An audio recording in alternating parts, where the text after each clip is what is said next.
Amid a down day for stocks around the globe, travel shares rallied in Europe, not so much in the US. Obviously, IAG, owner of BA and Iberia and Aer Lingus, rallied sharply. Lufthansa and Air France-KLM each were up more than 5%. More muted for the big three. They're still each outperforming in the broader market. However, if you look at the US carriers, $200 million a day. That's how much the World Travel and Tourism Council estimates the US economy loses every day because of its restrictions on visitors. The group's new president and CEO told me these changes from the White House are long overdue. Julia Simpson spoke to me in her first TV interview since getting the new job. And the transatlantic market, if you look at it in terms of economic impact, we're talking about in 2019 to UK and US, it's at least 46 billion.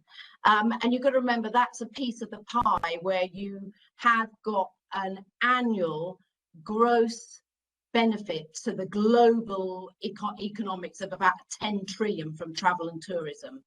And we were really, really worried actually about the US, because the US, we estimate, has been losing about $200 million a day because the transatlantic route was out of action.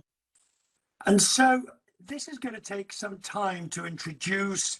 There's going to be some confusion in a sense of who's covered, who's not, the exact rules towards it. But the substance would mean, if this is announced, that and if it comes in sort of October, November, that the end of the year could pick up quite nicely.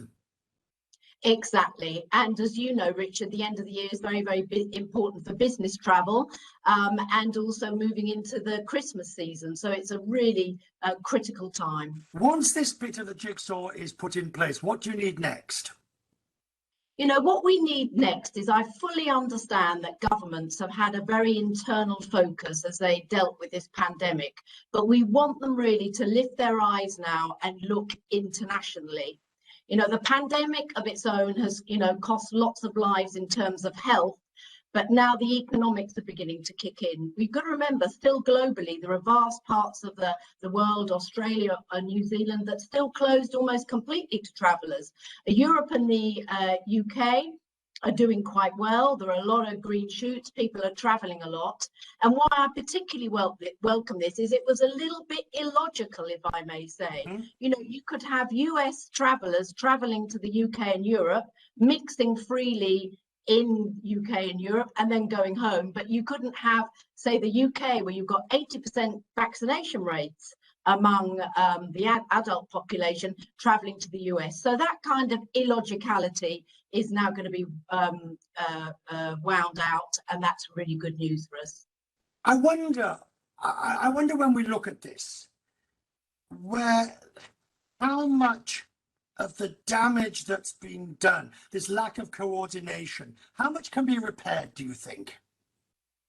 Well, I think eventually it will have to be repaired because travel and tourism represents probably 10% of global wealth generally. And you've got to remember, 80% of the business are small and medium businesses. We're talking about sometimes, small family businesses.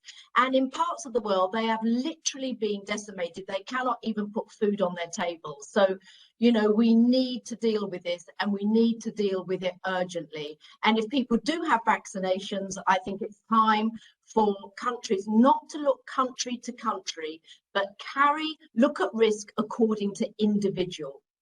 Is this possible, do you think? I say that because during the worst part of the pandemic, everybody was in it for themselves for obvious reasons. And your predecessor and I talked on many occasions about the lack of global coordination, cooperation. Do you think that's changing? I think today's announcement sees the beginning because once two large global economies can start making sense of this, I think others will follow. And I think there's a massive pent-up demand for travel, business travel, leisure travel, reuniting families. And I think we will see things eventually return to normal. Yes, I do. But you're absolutely right, Richard. We need global leadership on this. Countries have been very internally focused, and they need to join up the dots now. Julia Simpson, the new CEO of the WTTC, who I'm sure and I would hope we'll hear more of here on Quest Means Business and become a regular guest for us to get the insights in what's happening in the industry.